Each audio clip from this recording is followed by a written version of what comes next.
Hello बच्चों, एक बार फिर मैं आप लोग का आलोक फिजिक्स क्लास में मैं आलोक कुमार स्वागत करता हूं।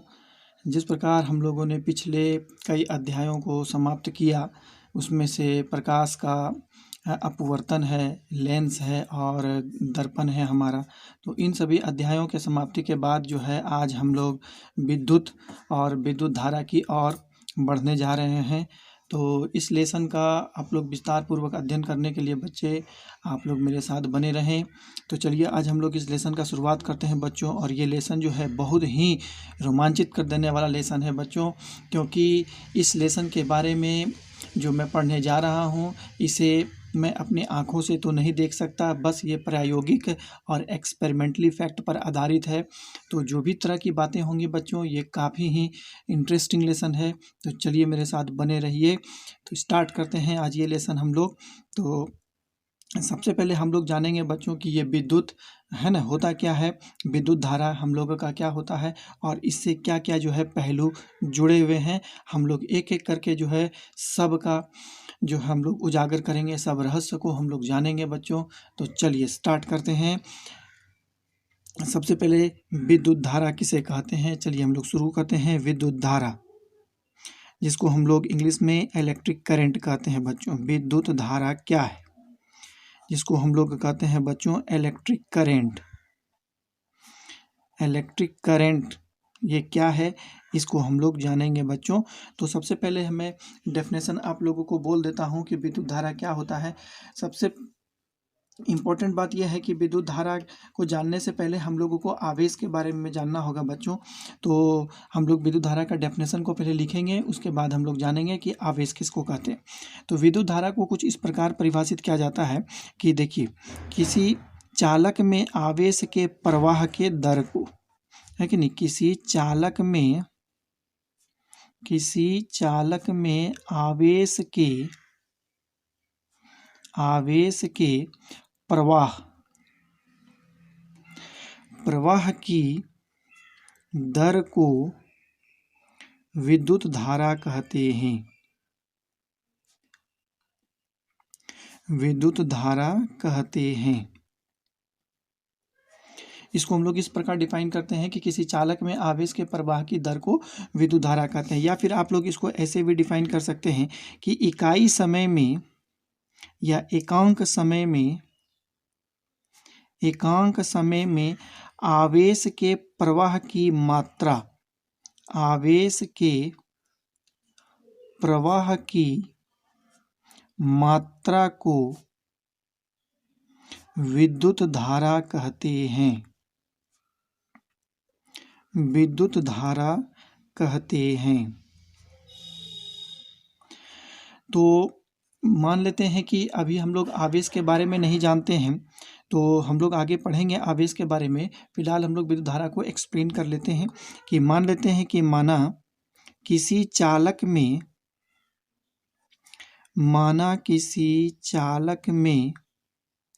Q आवेश T समय में प्रवाहित हो रहे हैं या होते हैं। तो एकांक समय में प्रवाहित आवेश की मात्रा, एकांक समय में प्रवाहित आवेश की मात्रा कितना हो जाएगा बच्चों, Q/T। ये एकांकी नियम से हम लोग निकाल लेंगे। यदि T समय में Q आवेश प्रवाहित हो रहे हैं तो एकांक समय में कितने आवेश प्रवाहित होंगे, Q/T होंगे। तो इसको ही हम लोग विद्युत धारा कहते हैं। इसको हम लोग I से सूचित करते हैं। तो I = हो गया Q/T। ये हमारा हो गया विद्युत धारा। इसका मात्रक कितना होता है बच्चों, तो विद्युत धारा का मात्रक हम लोग जानेंगे, है कि नहीं। इसका यूनिट क्या होता है, तो हम लोग जानते हैं कि आवेश का मात्रा होता है बच्चों कूलम्ब, है ना। और समय का जो मात्रक होता है उसको हम लोग कहते हैं सेकेंड। तो कुल मिलाकर के इसका मात्रक हो गया कूलम्ब प्रति सेकेंड, जिसको हम लोग एम्पियर कहते हैं बच्चों, जिसको हम लोग एम्पियर कहते हैं। और ए से इसको सूचित किया जाता है। तो एम्पियर किसको कहते हैं बच्चों, तो कूलम्ब प्रति सेकेंड को हम लोग एम्पियर कहते हैं।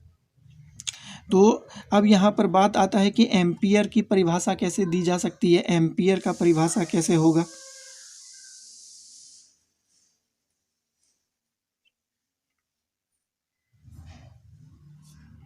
एम्पियर की परिभाषा हम लोग देखेंगे।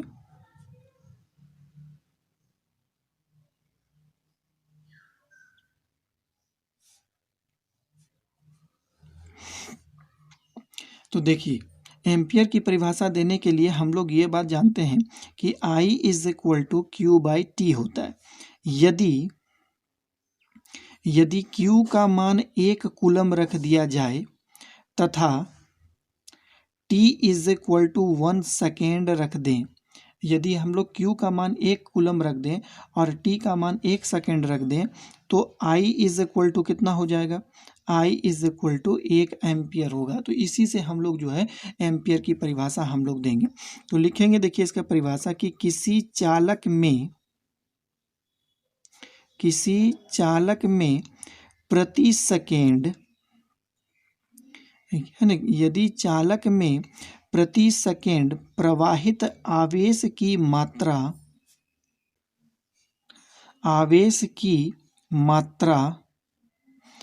1 कूलम्ब हो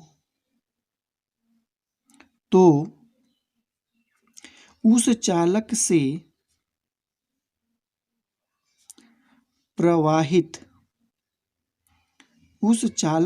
प्रवाहित विद्युत धारा 1 एम्पियर होगा,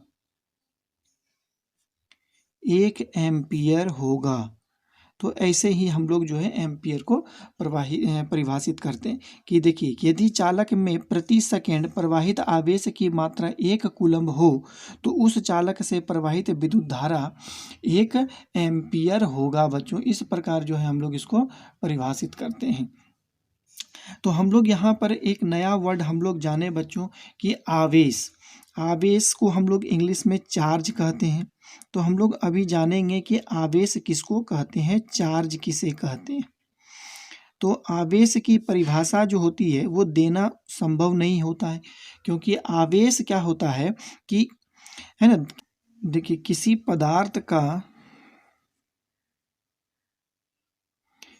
पदार्थ का मौलिक गुण है कि नहीं।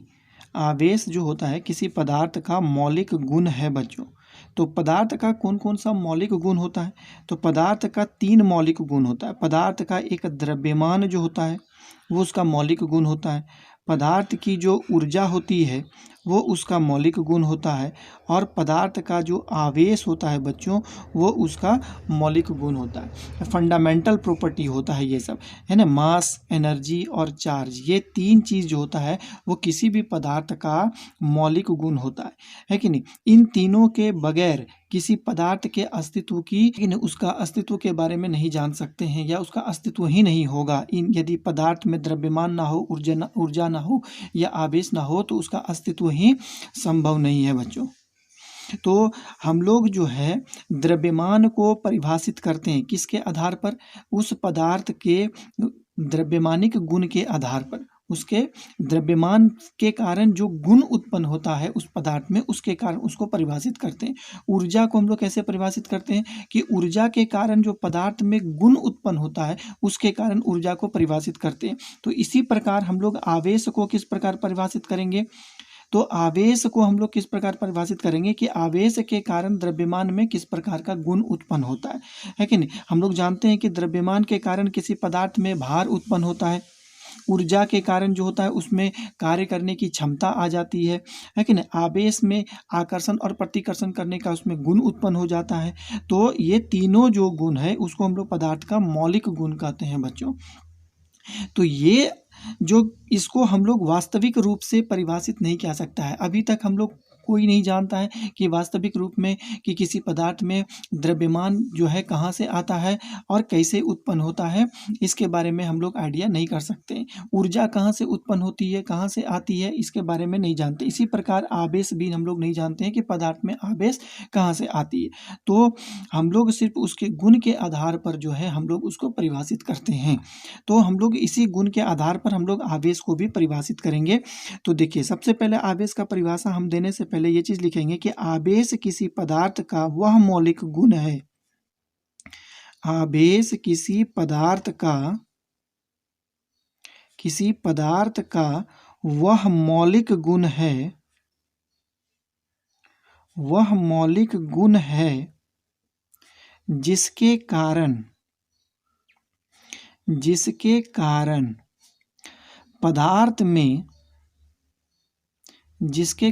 पदार्थ में आकर्षण तथा प्रतिकर्षण का गुण उत्पन्न होता है। आकर्षण और प्रतिकर्षण का गुण उत्पन्न होता है ना, आवेश कहलाता है बच्चों, आवेश कहलाता है।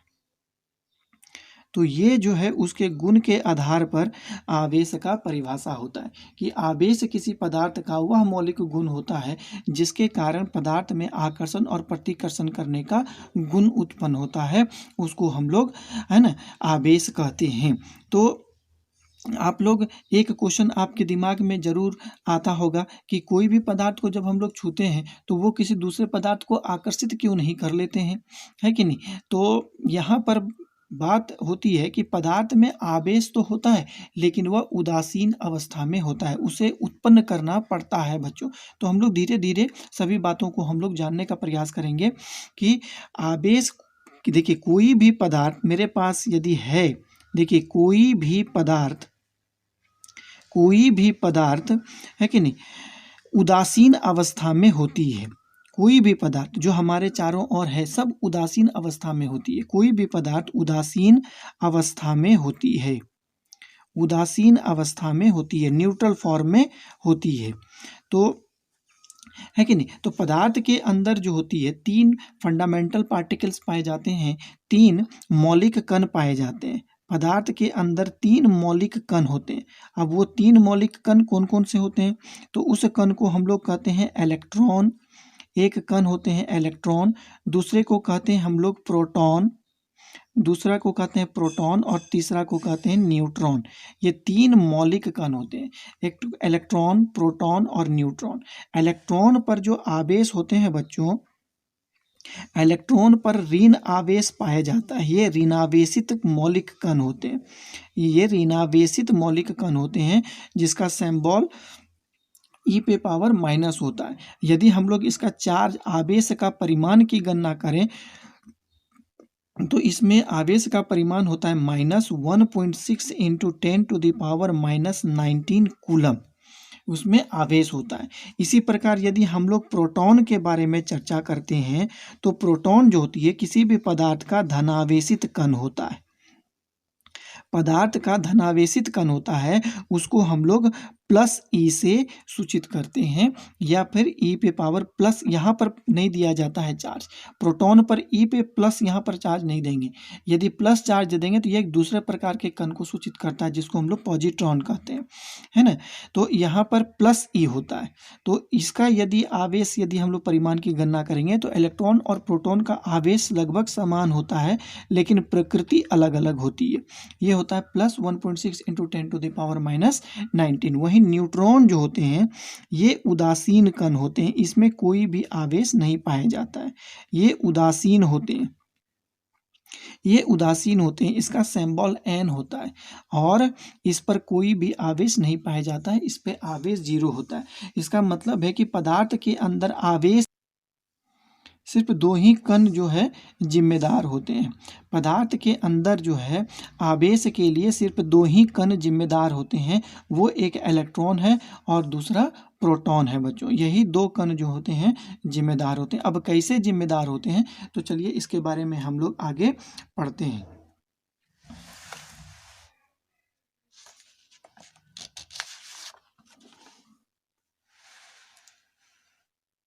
देखिए किसी भी पदार्थ में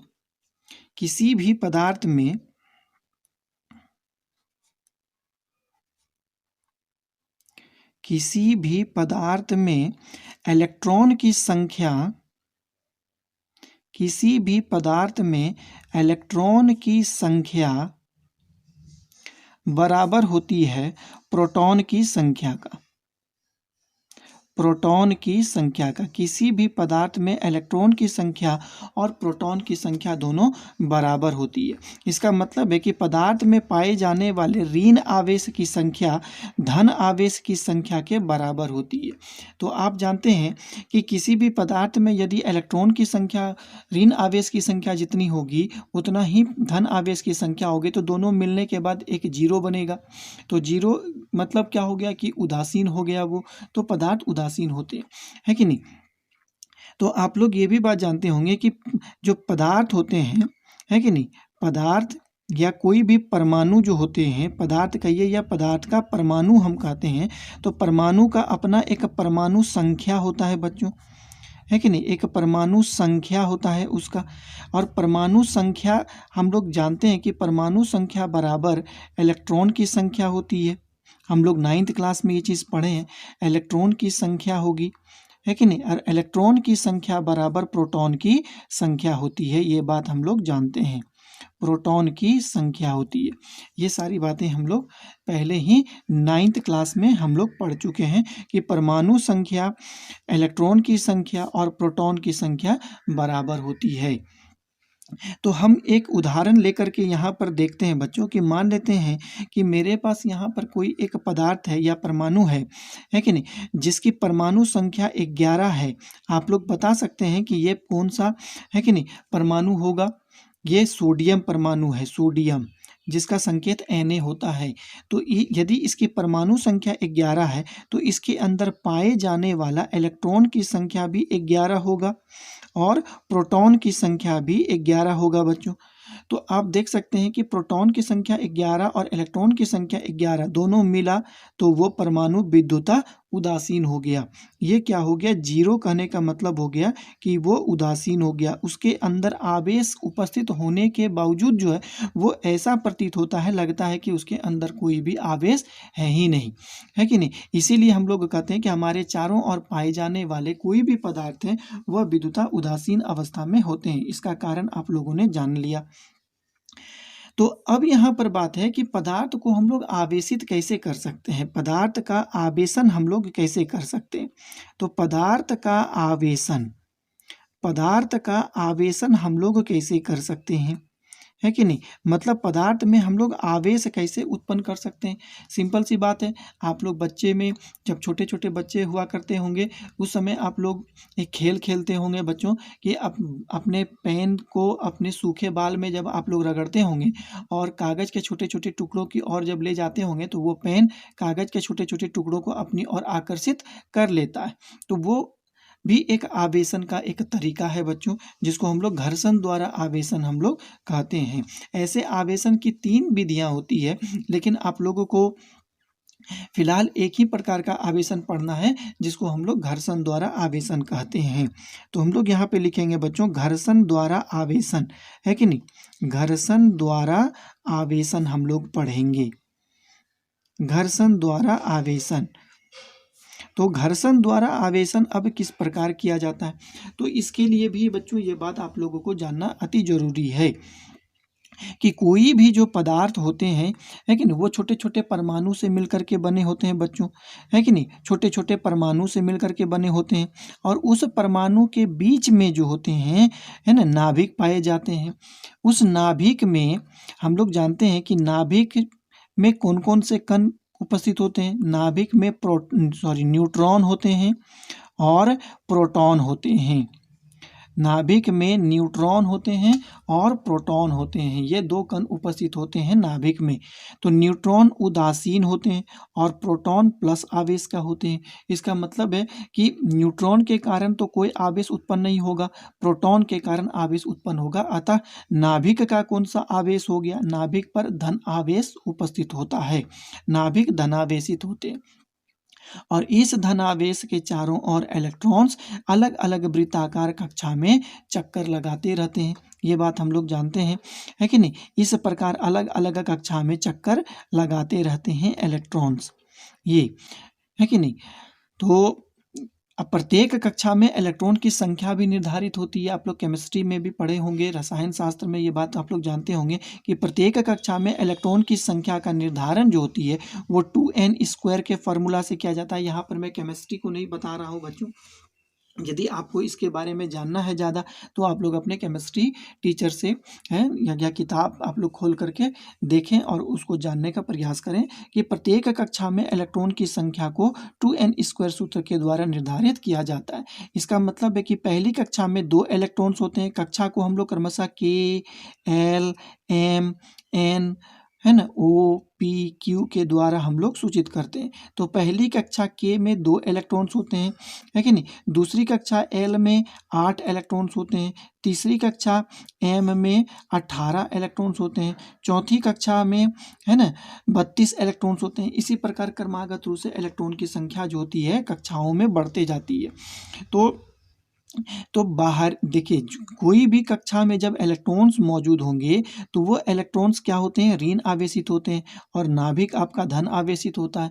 तो दोनों आवेशों के बीच, ऋण आवेश और धन आवेश के बीच में एक आकर्षण बल काम करता है, जिसके वजह से ये इलेक्ट्रॉन्स अपनी कक्षा में अस्थायी रूप से स्थिर रहते हैं। और ये इस बल को, ये आकर्षण बल को स्थिर करने के लिए वो नाभिक में चक्कर लगाना शुरू कर देते हैं।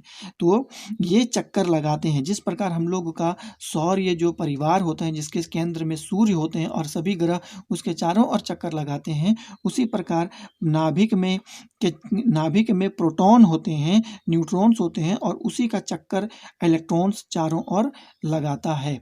और यह चक्कर दोनों के बीच में आकर्षण बल काम करता है, क्योंकि ये पॉजिटिव है और ये नेगेटिव है, तो दोनों के बीच में एक बल काम करता है जिसको हम लोग कूलम्ब आकर्षण बल कहते हैं। तो इस बल को संतुलित करने के लिए इलेक्ट्रॉन्स नाभिक का चक्कर लगाता है।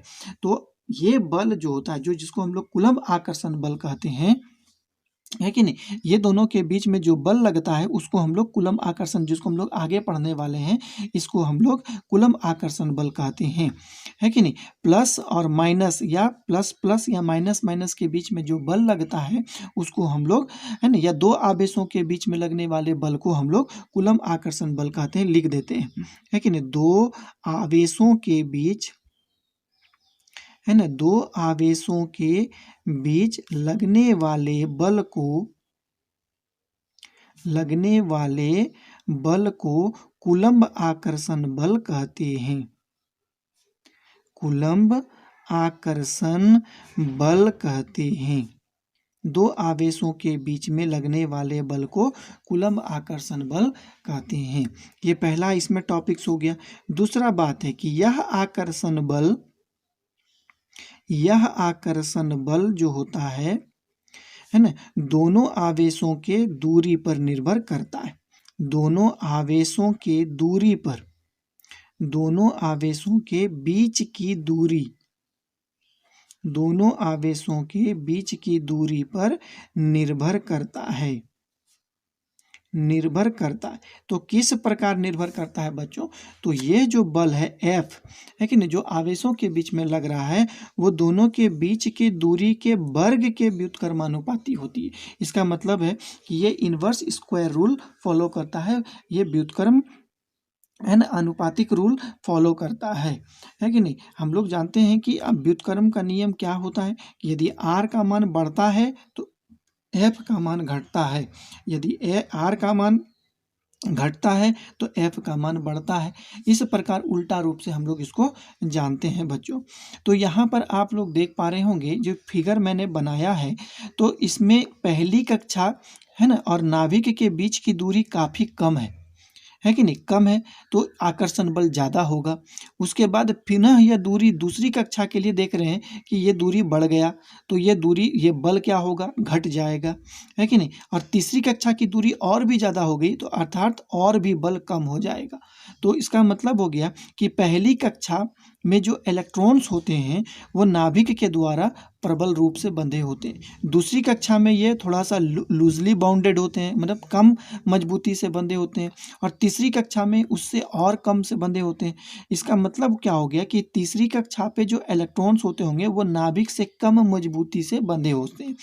तो जो अंतिम कक्षा होता है बच्चों, है ना, जो बाहरी कक्षा होता है कि नहीं, उसको हम लोग बाहरी इलेक्ट्रॉन्स है ना वाली कक्षा कहते हैं, बाहरी इलेक्ट्रॉन्स वाली कक्षा कहते हैं, है कि नहीं। इसको हम लोग आउटर सेल भी कह सकते हैं या बाहरी कक्षा भी कहते हैं उसको। तो बाहरी कक्षा के इलेक्ट्रॉन्स नाभिक से कम मजबूती से बंधे होते हैं। तो यहाँ पर हम लोग लिखेंगे कि बाहरी कक्षा के इलेक्ट्रॉन्स, बाहरी कक्षा के इलेक्ट्रॉन, बाहरी कक्षा के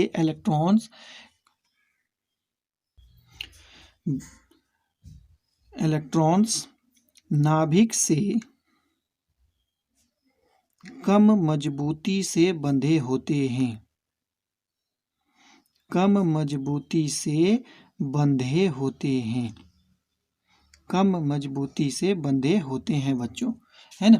तो कम मजबूती से बंधे होने के कारण क्या होता है कि वहाँ का जो बाहरी कक्षा के जो इलेक्ट्रॉन्स होते हैं वो फ्री हो जाते हैं।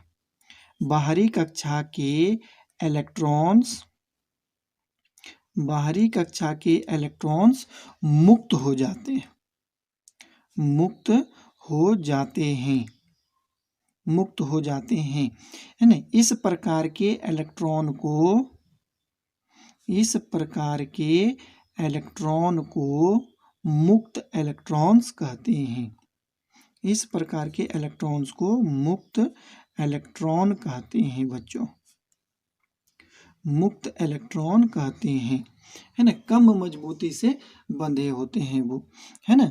आप लोग भी अपने घर में, जब आपके घर में मम्मी पापा रहते हैं तो आप लोग बाउंडेड रहते हैं, है कि नहीं। कोई भी आप लोग गलत काम या घर से बाहर नहीं निकलते, आप लोग उसी घर में बंधे रहते हैं। जैसे ही आपके पापा या मम्मी घर से बाहर जाती है आप लोग फ्री हो जाते हैं और जहाँ भी जाना चाहते हैं आप लोग वहाँ जा सकते हैं।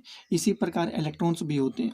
जब इलेक्ट्रॉन्स, है ना, किसी कक्षा में बंधे होते हैं या स्थिर रहते हैं तो वो नाभिक से बंधे होते हैं। जैसे ही इसके बीच की दूरी घटती है, नाभिक का आकर्षण बल घटता है, वो इलेक्ट्रॉन्स फ्री हो जाते हैं। ऐसे इलेक्ट्रॉन्स को हम लोग फ्री इलेक्ट्रॉन्स कहते हैं, मुक्त इलेक्ट्रॉन्स कहते हैं। तो ये मुक्त इलेक्ट्रॉन्स जो होते हैं वो कहीं भी आ जा सकते हैं। तो इसी मुक्त इलेक्ट्रॉन्स के कारण जो होते हैं पदार्थ में आवेशन उत्पन्न होता है बच्चों।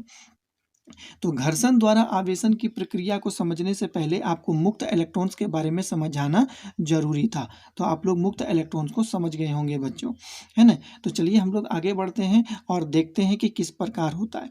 अब देखते हैं, यहाँ पर मान लेते हैं कि मेरे पास दो पदार्थ हैं बच्चों, है कि नहीं। एक पदार्थ ये है और एक पदार्थ ये है कि नहीं। ये एक पदार्थ है और दोनों पदार्थ परमाणु से मिलकर के बने होंगे तो कुछ ना कुछ तो आवेश होगा। तो एग्जाम्पल के लिए मैंने मान लिया कि ये अभी उदासीन अवस्था में है, इसमें 10 प्रोटॉन है और इसमें 10 इलेक्ट्रॉन्स है बच्चों। ये 10 प्रोटॉन है इसमें और 10 इलेक्ट्रॉन्स है। तो 10 इलेक्ट्रॉन्स और 10 प्रोटॉन, तो कुल आवेश उदासीन हो गया 0। और इसमें भी वही है, इसमें हमने मान लिया कि 11 इलेक्ट्रॉन्स हैं, है कि नहीं। 11 प्रोटॉन है और 11 इलेक्ट्रॉन्स है, तो ये भी पूर्णतः विद्युता उदासीन है बच्चों। तो जब हम लोग इसको रगड़ना शुरू करते हैं, है कि नहीं, जब इसको दोनों को घर्षण आपस में कराया जाता है तो किसी एक पदार्थ से एक इलेक्ट्रॉन्स, जो मुक्त इलेक्ट्रॉन्स होते हैं, वो निकल करके इस पदार्थ में ट्रांसफर हो जाते हैं। एक इलेक्ट्रॉन्स इससे निकल करके इसमें चले गया। तो आप लोग बता सकते हैं कि इसमें एक इलेक्ट्रॉन्स की कमी हो गई। जब ये पदार्थ में एक इलेक्ट्रॉन्स बाहर निकल करके इसमें गया तो इसमें इलेक्ट्रॉन की संख्या कितनी बच गई, इसमें -9 इलेक्ट्रॉन्स बच गया। जब इसमें एक इलेक्ट्रॉन्स चला गया तो इसमें इलेक्ट्रॉन की संख्या कितनी हो गई, 12। तो अब बता सकते हैं कि इसमें कुल आवेश कितना बचा। तो पहली कक्षा में आवेश कितना हो गया बच्चों, पहला में प्रोटॉन था 10, अब 9 है इलेक्ट्रॉन्स।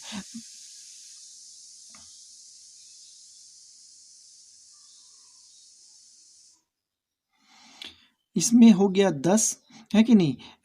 प्रोटॉन है और 9 इलेक्ट्रॉन्स हैं। जब दोनों को माइनस करेंगे तो बचेगा +1। तो प्लस आना यह बात को सूचित करता है कि पहला पदार्थ धनावेशित हो जाता है।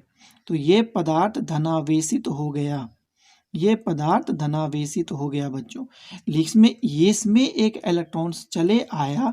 अब देखिए इसमें 11 मेरे पास प्रोटॉन था और 12 इलेक्ट्रॉन्स है।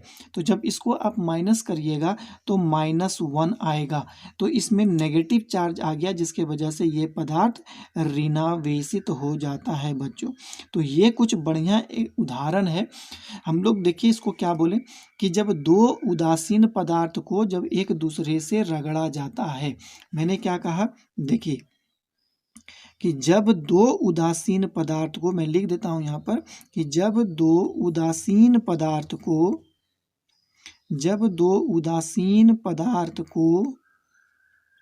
एक दूसरे से रगड़ा जाता है,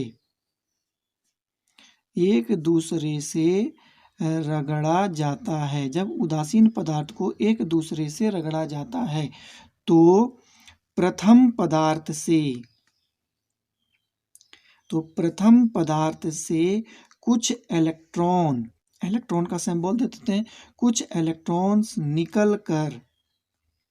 निकल कर दूसरे पदार्थ में चला जाता है, दूसरे पदार्थ में चला जाता है।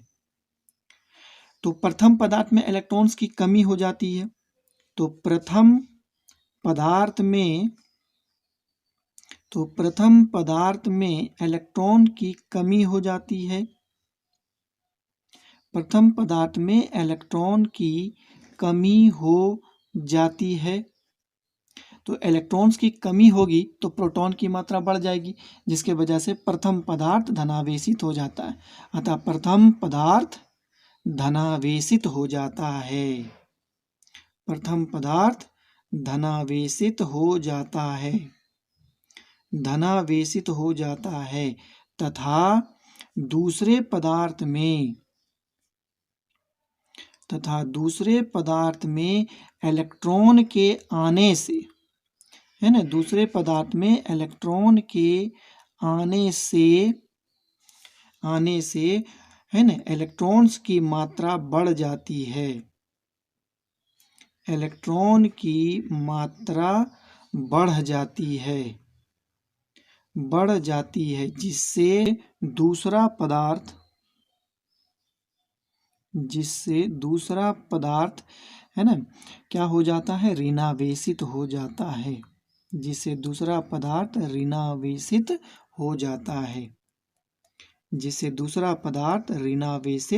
हो जाता है, बच्चों।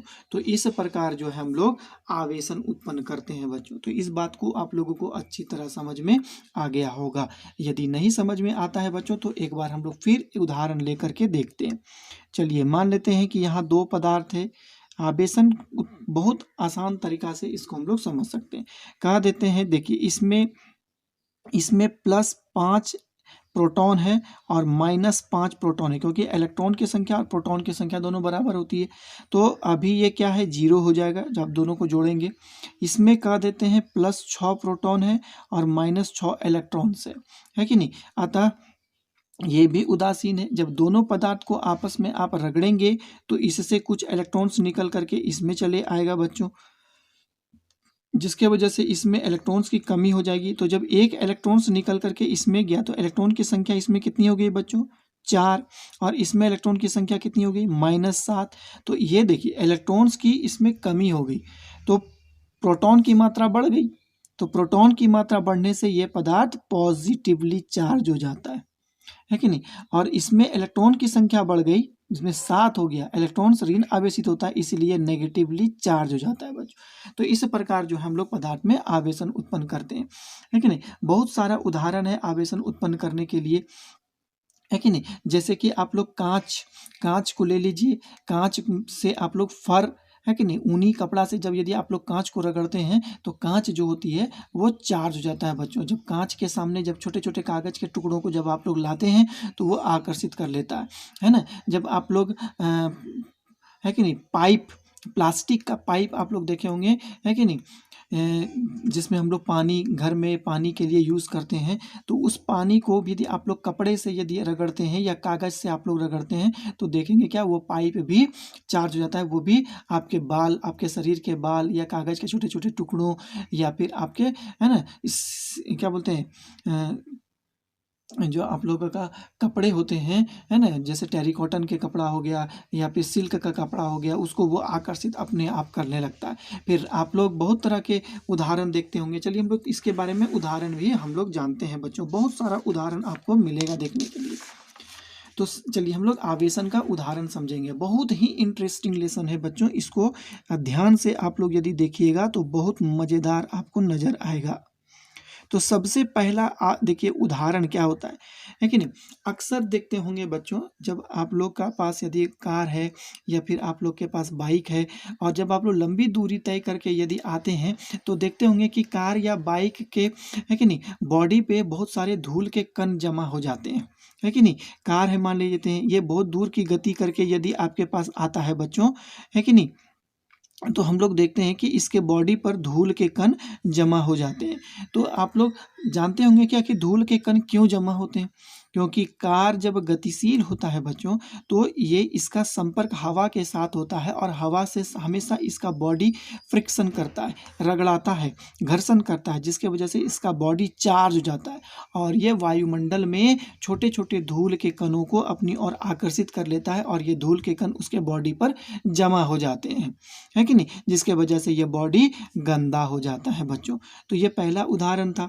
दूसरा उदाहरण आप लोग देखे होंगे बच्चों कि जब आप लोग ठंड के दिन में जब फर का, जब आप लोग, है ना, रजाई ओढ़ते होंगे, है ना, या शॉल उड़ते होंगे या चादर उड़ते होंगे फर का, है कि नहीं, तो जब देखते होंगे कि रात्रि के समय में उसमें छोटी छोटी चिंगारी जैसा चट चट की आवाज़ें सुनाई देती होगी, चट चट की, और छोटे छोटे हमको चमकता हुआ चीज़ भी नज़र आता होगा। तो वो चिंगारी क्या है और वो चट चट की आवाज़ क्या करती है बच्चों। तो वो चट चट की आवाज़ आवेश है कि नहीं। क्योंकि जब आप उसे ओढ़े होते हुए तो आपके शरीर से फर का फ्रिक्शन होता है, जिसके वजह से वो फर जल्दी चार्ज हो जाता है बच्चों। और जब दो फर विपरीत आवेश के जब एक दूसरे के संपर्क में आते हैं तो ये डिस्चार्ज होते हैं, जिसके वजह से इसके बीच में चिंगारी उत्पन्न होती है। तो ये दूसरा उदाहरण था बच्चों, है कि नहीं। तीसरा होता है कि जब कांच के, है कि नहीं, जब कांच के आप लोग छड़ को ऊनी कपड़ा से जब आप लोग रगड़ते हैं, कांच का ये छड़ है और जब आप लोग इसको ऊनी कपड़ा से रगड़ेंगे तो ये कांच का छड़ भी आवेश हो जाएगी, कागज के छोटे छोटे या फिर हमारे सर के बाल या शरीर के बाल को ये अपनी ओर आकर्षित करेगा। तीसरा उदाहरण क्या होता है बच्चों, जब आप, है ना, सिल्क का या फिर आप लोग, है कि नहीं, टेरिकॉटन के कपड़ा को जब आप लोग पहन के गर्मी के दिनों में या ठंडा के दिनों में, खास करके ठंडा के दिनों में ऐसा ज़्यादा होता है, क्योंकि ठंडा के दिन में हम लोग की शरीर सूखी होती है कि नहीं, और फ्रिक्शन ज़्यादा होता है। गर्मी के दिन में शरीर में नमी होती है, जिसके वजह से फ्रिक्शन जल्दी ज़्यादा उतना नहीं हो पाता है कि नहीं, और ठंडा के दिन में ज़्यादा होता है। जब ठंडे के दिन में इस प्रकार के जब हम लोग कपड़े पहनते हैं और कपड़ा हमारे शरीर से, है ना, जब फ्रिक्शन करता है और जब हम लोग कपड़े को उतारते हैं तो उस समय भी वो चट चट की आवाज़ें हम लोगों को सुनाई देती है। ऐसा अनगिनत उदाहरण है बच्चों, जिसके वजह से हम लोग आवेश का, है कि नहीं, उदाहरण देख सकते हैं। दूसरी और एक उदाहरण है कि कलम को लीजिए और अपने सूखे बाल पर रगड़िए, है कि नहीं। रगड़ने से क्या होगा कि वो देखिएगा पुनः बाल के छोटे छोटे, है कि ना, अपनी ओर आकर्षित करेगा बालों को, या फिर कागज के छोटे छोटे छोटे टुकड़ों को आकर्षित करेगा। या फिर दूसरी उदाहरण है कि बांस पेपर आप लोग के पास होगा बच्चों, बांस पेपर लीजिए और प्लास्टर ऑफ पेरिस यदि आपके घर में किया हुआ होगा तो उस प्लास्टर ऑफ पेरिस में बांस पेपर को रगड़िए, है ना, पेपर हल्का होना चाहिए, है ना, देखिएगा वो बांस का पेपर आपके प्लास्टर ऑफ पेरिस पर चिपक जाता है ना। तो इस प्रकार है, और दूसरी और भी बहुत सारा है। आप लोग जब पेप्सी या कोका कोला पीते हैं तो उसमें आप लोगों को एक प्रकार का जो पाइप दिया जाता है कि नहीं, उस पाइप को भी आप लोग कागज़ से आप लोग रगड़ते हैं और दीवार में सटाइएगा तो वो सटे ही रह जाएगा बच्चों, जिसको हम लोग स्ट्रॉ कहा जाता है ना। स्ट्रॉ को जब आप लोग, है कि नहीं, कागज़ से जब आप लोग रगड़ते हैं बहुत देर तक रगड़ना पड़ता है और पुनः उसको दीवार में चिपकाइए, देखिएगा वो दीवार में चिपके रह जाए। ऐसा अनगिनत उदाहरण है आवेशन का बच्चों, है कि नहीं। आप लोग इसे अपने घर में भी आजमा सकते हैं, कर सकते हैं। आप लोग करिएगा और मुझे कमेंट में करके बताइएगा कि कौन सा उदाहरण जो है आप लोग अपने से किए। तो चलिए हम लोग आगे बढ़ते हैं बच्चों, और हम लोग जानते हैं कि देखिए आवेश, मैंने क्या बोला कि आवेश, आवेश मूलतः दो प्रकार के होते हैं। आवेश के प्रकार, आवेश के प्रकार, आवेश कितने प्रकार के होते हैं, दो प्रकार के होते हैं। आवेश दो प्रकार के होते हैं। दो प्रकार के होते हैं। कौन कौन होते हैं? आवेश दो प्रकार के होते हैं। एक होते हैं धनावेश, एक होते हैं धनावेश और दूसरा होता है ऋणावेश। आवेश दो प्रकार के हो गए, एक हो गया धनावेश और एक होते हैं ऋणावेश, है कि नहीं। धनावेश आप लोग जानते हैं प्रोटॉन होते हैं और ऋणावेश आप लोग जानते हैं इलेक्ट्रॉन्स होते हैं। तो यही दोनों आवेश जो होते हैं वो रिस्पॉन्सिबल होते हैं, है ना, फॉर द प्रोड्यूस, है ना, of charge in any body, आप लोग जानते हैं। चलिए हम लोग अब देखते हैं आवेश के कुछ गुणों को हम लोग पढ़ते हैं। आवेश का गुण क्या क्या होता है? आवेश का गुण, आप लोगों ने एक गुण तो पढ़ा इसके बारे में, है कि नहीं। क्या गुण पढ़ा है कि नहीं, कि ये आकर्षण और प्रतिकर्षण करते हैं, लेकिन और भी गुण होते हैं। आवेश के दो गुण ऐसे यहाँ पर हम लोग पढ़ेंगे। एक होता है आवेश का संरक्षण का सिद्धांत। देखिए आवेश का संरक्षण का सिद्धांत पढ़ेंगे हम लोग। आवेश का संरक्षण का सिद्धांत हम लोग पढ़ेंगे बच्चों, है कि नहीं, जिसको हम लोग कंजर्वेशन ऑफ चार्ज कहा जाता है। दूसरा को हम लोग पढ़ेंगे बच्चों क्वांटीकरण का सिद्धांत। ये बहुत ही इंपॉर्टेंट सिद्धांत है, इसको हम लोग पढ़ेंगे क्वांटाइजेशन प्रिंसिपल, क्वांटीकरण का सिद्धांत पढ़ते हैं, है नहीं। तो चलिए हम लोग आगे बढ़ते हैं और एक एक करके हम लोग इसके बारे में जानते हैं कि आवेश का संरक्षण का सिद्धांत किसको कहा जाता है। तो पहला नंबर में हम लोग जानेंगे कि आवेश का संरक्षण का सिद्धांत क्या होता है। आवेश का संरक्षण का सिद्धांत क्या होता है? आवेश का संरक्षण का सिद्धांत,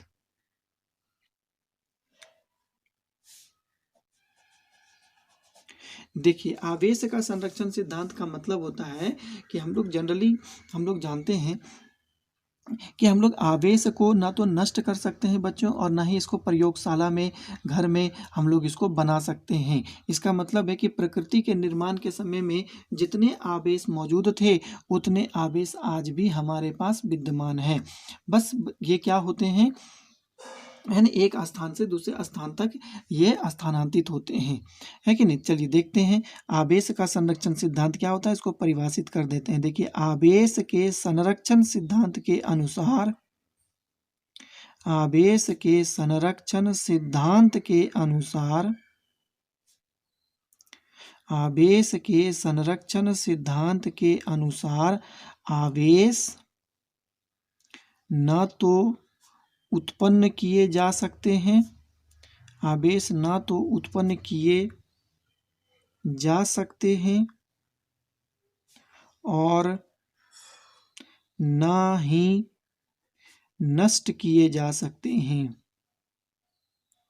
और ना ही नष्ट किए जा सकते हैं, है ना। आवेश को ना तो हम लोग उत्पन्न कर सकते हैं और ना ही तो ही इसको नष्ट कर सकते हैं। सिर्फ क्या कर सकते हैं, इसको एक पदार्थ से दूसरे पदार्थ में स्थानांतरित कर सकते हैं। सिर्फ इसे एक पदार्थ से, सिर्फ इसे एक पदार्थ से दूसरे पदार्थ में, एक पदार्थ से दूसरे पदार्थ में स्थानांतरित कर सकते हैं, एक पदार्थ से दूसरे पदार्थ में स्थानांतरित कर सकते हैं बच्चों।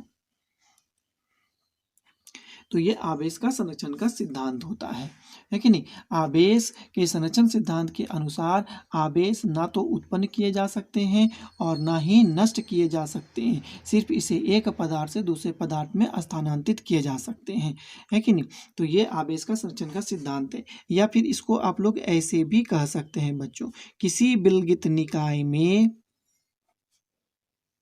इसका दूसरा परिभाषा ऐसे भी आप लोग दे सकते हैं कि किसी विलगित निकाय में आवेश का कुल बीजीय योग स्थिर रहता है। आवेश का कुल बीजीय योग, है कि नहीं, आवेश का कुल बीजीय योग स्थिर रहता है, कुल बीजीय योग स्थिर रहता है। इसे हम लोग आवेश का संरक्षण का सिद्धांत कहते हैं, इसे आवेश का संरक्षण का सिद्धांत कहते हैं। आवेश का संरक्षण का सिद्धांत कहते हैं, आवेश का संरक्षण का सिद्धांत कहते हैं बच्चों। तो यहाँ पर आप लोग जानते हैं आइसोलेट सिस्टम विलगित निकाय किसको कहते हैं। तो विलगित निकाय एक ऐसा निकाय है जिससे ना तो बाहर से कोई पदार्थ इस अंदर आ सकता है, ना तो अंदर से कोई बाहर जा सकता है। तो ऐसे निकाय को हम लोग आइसोलेट सिस्टम या विलगित निकाय हम लोग कहते हैं बच्चों।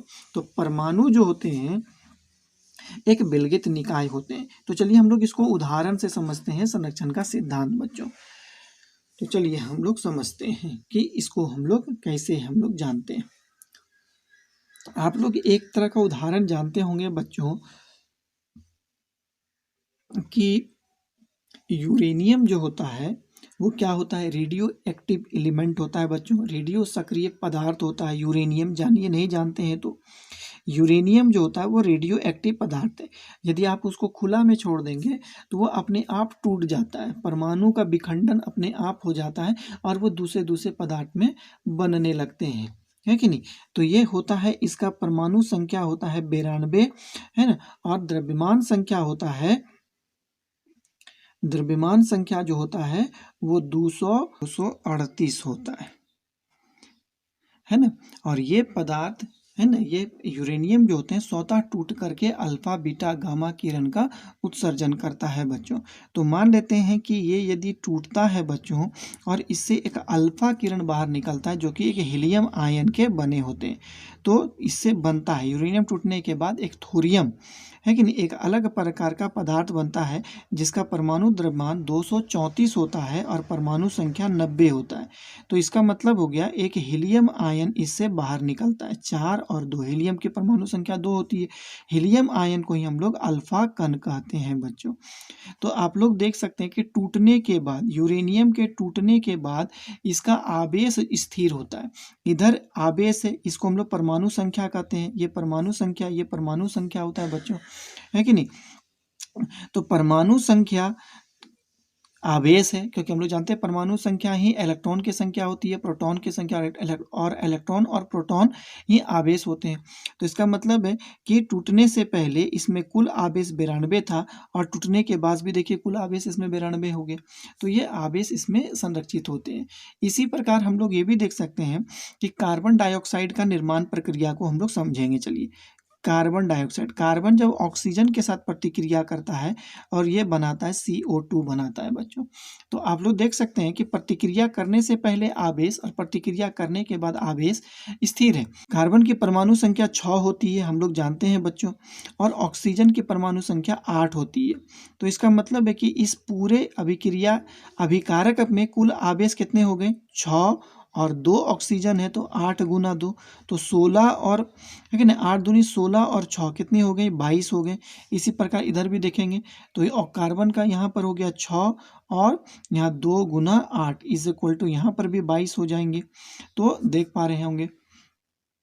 इसी प्रकार आप लोग जल के निर्माण प्रक्रिया में देखिए क्या आवेश स्थिर होते हैं, H2 + O2, ये जब अभिक्रिया करेंगे बनाते हैं H2O बनाते हैं। तो क्या ये समीकरण संतुलित है, तो सबसे पहले इसको समीकरण को संतुलित करना जरूरी है। तो यहाँ पर 2 देंगे बच्चों, यहाँ पर भी 2 देंगे। तो देखते हैं कि यहाँ पर हाइड्रोजन की संख्या 4 है, इसका मतलब है कुल आवेश 4 होगा। और यहाँ पर क्या हो गया, ऑक्सीजन जो है गया कितने इसमें आवेश की संख्या है, तो ऑक्सीजन की परमाणु संख्या 8 होती है। चूंकि 2 ऑक्सीजन है तो 2 से गुना करेंगे तो 16 और 4 इधर कुल मिला करके हो गया 20। और इधर हम लोग देखेंगे 2 ऑक्सीजन है तो इसका मतलब हो गया कि 2 आवेश होंगे, और 8 ऑक्सीजन का हो गया, हाइड्रोजन 2 है, आवेश 2 हो गया, है ना। ऑक्सीजन का आवेशों की संख्या 8 होती है तो कितना हो गया बच्चों, 8 और 2 10 गुना 2 इज इक्वल टू 20। तो देखते हैं कि आवेश अभिक्रिया करने के बाद और अभिक्रिया करने से पहले स्थिर होते हैं। तो ऐसे भी हम लोग आवेश का संरक्षण का सिद्धांत कह सकते हैं कि अभिक्रिया करने पर भी आवेश नष्ट नहीं होते हैं। जितना आवेश, ऐसे हर जगह भी जहाँ भी आवेश का आदान प्रदान हो रहा होता है ना, वहाँ पर आवेश नष्ट नहीं होते हैं बच्चों। तो चलिए हम लोग आवेश संरक्षण का सिद्धांत को समझ चुके होंगे हम लोग, है कि नहीं। आगे बढ़ते हैं और हम लोग जानते हैं क्वांटीकरण का सिद्धांत किसे कहते हैं। इंपॉर्टेंट चीज हमारे पास यही है। तो हम लोग यहाँ पर जानेंगे, इसको समझने का प्रयास करिएगा कि आवेश का क्वांटीकरण का सिद्धांत किसको कहा जाता है। आवेश का क्वांटीकरण का सिद्धांत बच्चों, आवेश का क्वांटीकरण का सिद्धांत, जिसको हम लोग क्वांटाइजेशन ऑफ चार्ज भी कहते हैं। क्वांटीकरण का सिद्धांत, आवेश का क्वांटीकरण का सिद्धांत किसको कहा जाता है। तो सबसे पहले हम लोगों को यहाँ पर यह बात जानना है, आवेश का क्वांटीकरण का सिद्धांत क्या होता है कि कोई भी आवेशित, देखिए कोई भी आवेशित निकाय का, है ना, कोई भी आवेशित निकाय का कुल आवेश, किसी भी आवेशित निकाय का जो कुल आवेश का मान आवेश के न्यूनतम मान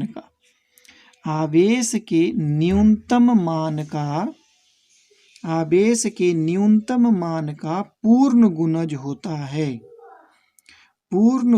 होता है। इसको हम लोग आवेश का क्वांटीकरण का सिद्धांत कहते हैं। तो ये बात आप लोगों को नहीं समझ में आया होगा कि आप कोई भी आवेशित निकाय का, है कि नहीं, देखिए कोई भी आवेशित निकाय का कुल आवेश का मान आवेश के न्यूनतम मान का पूर्ण गुणज होता है। तो आवेश का न्यूनतम मान क्या होता है, तो हम लोग आवेश का न्यूनतम मान इलेक्ट्रॉन और प्रोटॉन को जानते हैं। आवेश का न्यूनतम मान इलेक्ट्रॉन और प्रोटॉन होते हैं, इलेक्ट्रॉन तथा प्रोटॉन होते हैं, जिसका परिमाण हम लोग जानते हैं +-1.6 × 10⁻⁻19 कूलम, प्लस प्रोटॉन के लिए और माइनस इलेक्ट्रॉन के लिए होते हैं। तो इससे छोटा आवेश और नहीं पाया जा सकता है ना, इसीलिए इसे आवेश का न्यूनतम मान कहते हैं बच्चों। इससे छोटा आवेश नहीं पाया जा सकता है, इससे छोटा आवेश नहीं हो सकता है। इस बात को आप लोग जानिए, आप लोग तक इसी बात को सीमित है कि नहीं। इससे नीचे बहुत होते हैं और भी आवेश, लेकिन आप लोगों को इतने में ही सीमित रहना होगा कि इससे छोटा आवेश नहीं हो सकता, कि इलेक्ट्रॉन और प्रोटॉन में जो आवेश का परिमाण होता है, इससे छोटा आवेश और नहीं पाए जा सकते हैं बच्चों। तो कोई भी पदार्थ यदि आवेशित है कि नहीं, तो वो इस आवेश के न्यूनतम मान का पूर्ण गुणज, जो आप लोग जानते हैं कि पूर्ण संख्या किसको कहते हैं, 1 2 3 4 5 6 7 8 9 10, इस सबको हम लोग पूर्ण संख्या कहेंगे। लेकिन पूर्णांक संख्या क्या होता है, 1/2 3/4 7/9, इस प्रकार की संख्या को हम लोग पूर्णांक संख्या कहते हैं बच्चों। तो जो पूर्ण संख्या ही हो सकते हैं, पूर्णांक संख्या नहीं हो सकते हैं। कहने का मतलब हो गया कि कोई भी पदार्थ, मान लेते हैं कि ये पदार्थ है कि नहीं, और ये पूर्णतः आवेशित है, ये पदार्थ के अंदर Q आवेश मेरा मौजूद है। तो Q पदार्थ जो होंगे वो छोटे छोटे आवेशों से, इसका मतलब है कि E आवेश का पूर्ण गुणज होगा, N से गुना कर देंगे उसको, है कि नहीं। तो इसका मतलब हो गया कि ये जो आवेश है वो मान लेते हैं कि या तो 2 इलेक्ट्रॉन से मिलकर के बने होंगे, या 3 इलेक्ट्रॉन से मिलकर बने होंगे, 4 5 6 7 10, है ना, 100 1000 2000 20000, है कि नहीं, लाख करोड़, इस प्रकार के इलेक्ट्रॉन से मिलकर के बने होंगे, है कि नहीं। लेकिन हम ये नहीं कह सकते हैं कि इस पदार्थ के अंदर आवेश का मान 3/2 इलेक्ट्रॉन्स है या 5/7 इलेक्ट्रॉन्स है। इसका मतलब है कि पूर्णांक संख्या के रूप में कोई भी पदार्थ के अंदर आवेश मौजूद नहीं हो सकते हैं। इसका सबसे सुंदर उदाहरण जो होता है आदमियों की गणना से होती है। किसी भीड़ में यदि कोई आदमी को गिनने के लिए आप लोगों को बोल दिया जाए, तो आप लोग क्या कहिएगा कि उस भीड़ में कि 500 आदमी है या 1000 आदमी है या 200 आदमी है, लेकिन आप लोग ये तो नहीं कहिएगा कि उस भीड़ में 550 आदमी है कि नहीं, मतलब 7.5 आदमी है, 9.5 आदमी है, 3.5 आदमी है कि नहीं। ऐसा तो आप लोग नहीं कह सकते हैं बच्चों। तो उसी प्रकार इलेक्ट्रॉन्स है, इलेक्ट्रॉन्स को कभी हम लोग फ्रैक्शन के रूप में नहीं कह सकते हैं, उसको आधा करके नहीं कह सकते। जब भी कहेंगे तो उसको हम लोग पूरा कहेंगे कि उस पदार्थ के अंदर आवेश या तो 500 है, या तो 700 है, या तो 1000 है, या तो 5000 है, या तो 10,000 है। ऐसे नहीं कह सकेंगे कि उसके अंदर आवेश जो हो गया वो कितना हो गया, कि 335/2 है या 335 है, इस प्रकार हम लोग उसको नहीं कह सकते हैं, पूर्णांक के रूप में नहीं कह सकते हैं बच्चों।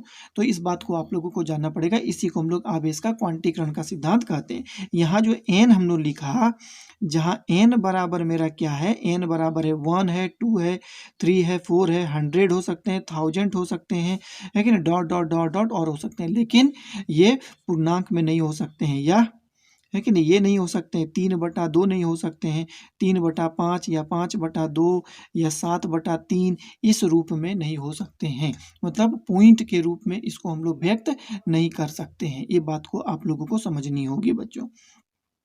तो ये मेरा क्वांटीकरण का समीकरण हो गया, Q is equal to NE कहते हैं हम लोग बच्चों, इसी को हम लोग कहते हैं, है कि नहीं, कि किसी भी पदार्थ के अंदर आवेश की कुल मात्रा न्यूनतम आवेश का पूर्ण गुणज होता है। जैसे कि मान लेते हैं कि एक चावल का बोरा आप लोग ले लेते हैं, है कि नहीं, चावल का एक बोरा ले लेते हैं, तो वो बोरा जो होता है पूरा मान लेते हैं कि वो पूर्णतः आवेशित है, तो उसके अंदर कह सकते हैं कि नहीं, ये चावल का बोरा कितने छोटे छोटे दानों से मिलकर के बना होता है। हम कहेंगे कि 1000 दाना से मिलकर के बना हुआ है, या 1,00,000 दाना से मिलकर के बना हुआ है, या 1 अरब दाना से मिलकर के बना हुआ है, ऐसा भी हम कह सकते हैं, है कि नहीं। उसी प्रकार कोई भी पदार्थ के अंदर जो आवेशित होता है उसको हम लोग कह सकते हैं कि वह पदार्थ 100 इलेक्ट्रॉन से मिलकर के बना हुआ है, उसका आवेश है, उस पदार्थ के अंदर आवेश 500 इलेक्ट्रॉन्स के बराबर है, 1000 इलेक्ट्रॉन्स के बराबर है। लेकिन हम ये नहीं कह सकते हैं कि उसके अंदर आवेश जो होगा वो 95 95 इलेक्ट्रॉन से मिलकर के बना हुआ है, या 97 इलेक्ट्रॉन से मिलकर बना हुआ है, इस प्रकार हम लोग उसको नहीं कह सकते हैं, क्योंकि इलेक्ट्रॉन्स को आधा नहीं किया जा सकता है। तो आवेश का क्वांटीकरण का सिद्धांत इसी प्रकार होता है कि कोई भी आवेश है, निकाय जो होते हैं, वो उस निकाय का कुल आवेश का मान जो छोटे छोटे आवेश जैसे इलेक्ट्रॉन्स या प्रोटॉन्स होते हैं उसकी पूर्ण संख्या का गुणज होता है बच्चों, है ना। आप लोग इस बात को समझ में आ गया होगा। तो इसका हम एक छोटा सा हम आप लोगों को प्रश्न दिखाते हैं बच्चों, कि इसका सबसे सुंदर उदाहरण है, मान है ना, एक प्रश्न है कि एक माना कि देखिए, एक कूलम्ब आवेश में कितने इलेक्ट्रॉन्स होते हैं, एक कूलम्ब आवेश में इलेक्ट्रॉन की संख्या कितनी होती है, एक कूलम्ब आवेश में इलेक्ट्रॉन की संख्या कितनी होगी, इलेक्ट्रॉन की संख्या कितनी होती है, इलेक्ट्रॉन की संख्या कितनी होती है, एक कूलम्ब आवेश में इलेक्ट्रॉन की संख्या कितनी होती है। तो इस प्रश्न को हम लोग हल करते हैं। तो यहाँ पर हम लोग देखते हैं कि कोई पदार्थ है जिसमें आवेशों की संख्या कितनी है, एक कूलम्ब आवेश है, और इलेक्ट्रॉन का परिमाण भी हम लोग जानते हैं बच्चों 1.6 इंटू 10⁻⁻19 होता है। तो इसी समीकरण का हम लोग को ज्ञात कर लेंगे कि एक कूलम्ब आवेश में कितने इलेक्ट्रॉन्स होंगे। तो इसी समीकरण का प्रयोग करते हैं, Q is equal to N. Q का मान दिया हुआ है 1 कूलम्ब, n का मान निकालना है, और इलेक्ट्रॉन्स का मान दिया हुआ है 1.6 इंटू 10⁻⁻19। तो n इज इक्वल टू 1 हो जाएगा 1.6 इंटू 10⁻⁻19। तो 1 - 19 इसको ऊपर ले जाएंगे बच्चों, तो 1.6 हो गया इंटू 10⁻19 हो गया। तो अब हम लोग इसको क्या करेंगे बच्चों, ऊपर ले जाएंगे 10 और नीचे में हो गया 16 गुना 10⁻19। इसको हम लोग 2 से काटेंगे, तो ये 5 बार में कटता है बच्चों, ये 8 बार में कटता है, तो 8 को हम लोग 5 से डिवाइड कर देंगे, है कि नहीं, है कि नहीं, 5 को हम लोग 8 से डिवाइड कर रहे हैं, तो ये पहला बार में नहीं जा रहा है, तो हम लोग यहाँ पर क्या करेंगे, 10 देंगे बच्चों, 0 आ जाएगा। अब कितना बार में जाएगा, है कि नहीं, 6 बार में जाएगा, है कि नहीं, 48 होता है बच्चों, तो यहाँ पर 2 आ जाएगा, फिर 0 आ जाएगा, कितना बार में जाएगा, ये 2 बार में जाएगा, है कि नहीं, फिर आ गया 0, है कि नहीं। अब ये पूरी कट जाएगा, देखते हैं 5 बार में, तो कितना आया, इसको डिवाइड किए तो 0.625 इंटू 10⁻19। तो यहाँ 10 को नीचे हटा देंगे, तो 625 बटा यहाँ 1000 हो जाएगा, गुना 10⁻19 है, तो 19 में से 3 0 खत्म हो जाएगा, तो कितना हो जाएगा, 625 गुना 10⁻16 इलेक्ट्रॉन होंगे। इसका मतलब है कि एक कूलम्ब आवेश में इलेक्ट्रॉन की संख्या 625 गुना 10⁻16 होगा। एक कूलम्ब आवेश इतने इलेक्ट्रॉन से मिलकर के बना होता है बच्चों। तो हम आपको एक प्रश्न देते हैं बच्चों, आप लोग उसको सॉल्व करिएगा और मुझे कमेंट करके बताइएगा कि आप लोग से बना कि नहीं वो चीज़, है कि नहीं। 7.5 कूलम्ब आवेश कितने इलेक्ट्रॉन से मिलकर के बना होता है। आवेश में इलेक्ट्रॉन की संख्या ज्ञात करें। इलेक्ट्रॉन की संख्या ज्ञात करें, है कि नहीं। 7.5 कूलम्ब आवेश है, उसमें इलेक्ट्रॉन की संख्या कितनी होगी, आप लोग उसको मुझे बताएंगे बच्चों कमेंट करके। तो चलिए बच्चों, आज का क्लास इतना ही रहेगा। आज हम लोगों ने बहुत इंटरेस्टिंग क्लास का स्टार्ट किया बच्चों, और इसके बारे में छोटे मोटे बातों पर हम लोगों ने चर्चा किया, जैसे कि आवेश क्या होता है कि नहीं, आवेश किस प्रकार के होते हैं, उसका भौतिक गुण क्या क्या होता है, इसके गुण क्या क्या होते हैं, क्वांटीकरण का सिद्धांत क्या है, संरक्षण का सिद्धांत क्या है, किस प्रकार ट्रांसफर होते हैं आवेश। तो इन छोटी छोटी बातों पर हम लोगों ने चर्चा किया और बहुत अच्छा हम लोग नॉलेज गेन किए बच्चों। तो इसी प्रकार आने वाले वीडियो में हम लोग चर्चा करेंगे बच्चों। आप लोगों का जो कमेंट है या फिर आप लोगों का लाइक जो है वही मेरे लिए मोटिवेशन का काम करता है बच्चों। आप लोग जितना लाइक जितना कमेंट करेंगे उतना ज़्यादा मुझे मोटिवेशन मिलेगा, और किसी टॉपिक्स को हमें उतना ही डीपली जा करके उसके बारे में आप लोगों को एक्सप्लेन कर सकता हूँ बच्चों। तो आप लोग जहाँ भी ट्यूशन पढ़ते होंगे या स्कूल में पढ़ते होंगे, वहाँ जो टीचर आप लोगों को पढ़ाते होंगे तो वो इतना ज़्यादा एक्सप्लेन आप लोगों का नहीं करते होंगे बच्चों। तो जितना आप लोगों को यहाँ से मिलता है कि नहीं, तो आप लोग यदि चाहते हैं कि मैं इस वीडियो को और भी ज़्यादा एक्सप्लेन करूँ, इसको और भी ज़्यादा इफ़ेक्टिव यदि बनाऊँ, तो उसके लिए आप लोगों को इस वीडियो को कमेंट करना ज़रूरी है और लाइक करना ज़रूरी है। तो आज का दिन इतना ही रहेगा बच्चों, मेरे प्यारे बच्चों, है ना। मुझे बच्चों से बहुत लगाव है ना, बहुत ज़्यादा लगाव है। मैं चाहता हूँ कि मैं अपना दिन भर का समय मैं अपने बच्चों के साथ ही बिताऊँ, और आप लोगों के साथ ही हमेशा रहूं, लेकिन ये संभव नहीं है बच्चों। इसीलिए मैं आप लोगों के साथ वीडियो में ही बने रहूँगा, है कि नहीं। मैं आप लोगों को देख नहीं सकता, है ना, फिर भी आप लोग मेरी आवाज़ सुनते हैं। बस आप लोग के द्वारा जो कमेंट करते हैं, बस उसी से आप लोगों की छवि मुझे दिखाई देती है बच्चों, है कि नहीं। कि आप लोग किस प्रकार पढ़ते हैं, बस उसी से मैं मोटिवेट होता हूँ बच्चों। तो आज के लिए इतना ही रहेगा बच्चों। आप लोगों ने जो आज मेरा वीडियो देखा, इसके लिए मैं बहुत बहुत आप लोगों को थैंक्स बोलता हूँ बच्चों। इसी प्रकार मेरे वीडियो पर हमेशा आप लोग बने रहें, आप लोग हमेशा हंसते रहें, खेलते रहें, मुस्कुराते रहें, और इसी तरह मेरे वीडियो को हमेशा देखते रहें और लाइक करते रहें, अपने दोस्तों के साथ शेयर करते रहें। तो आज इतना ही रहेगा बच्चों। Lots of thanks.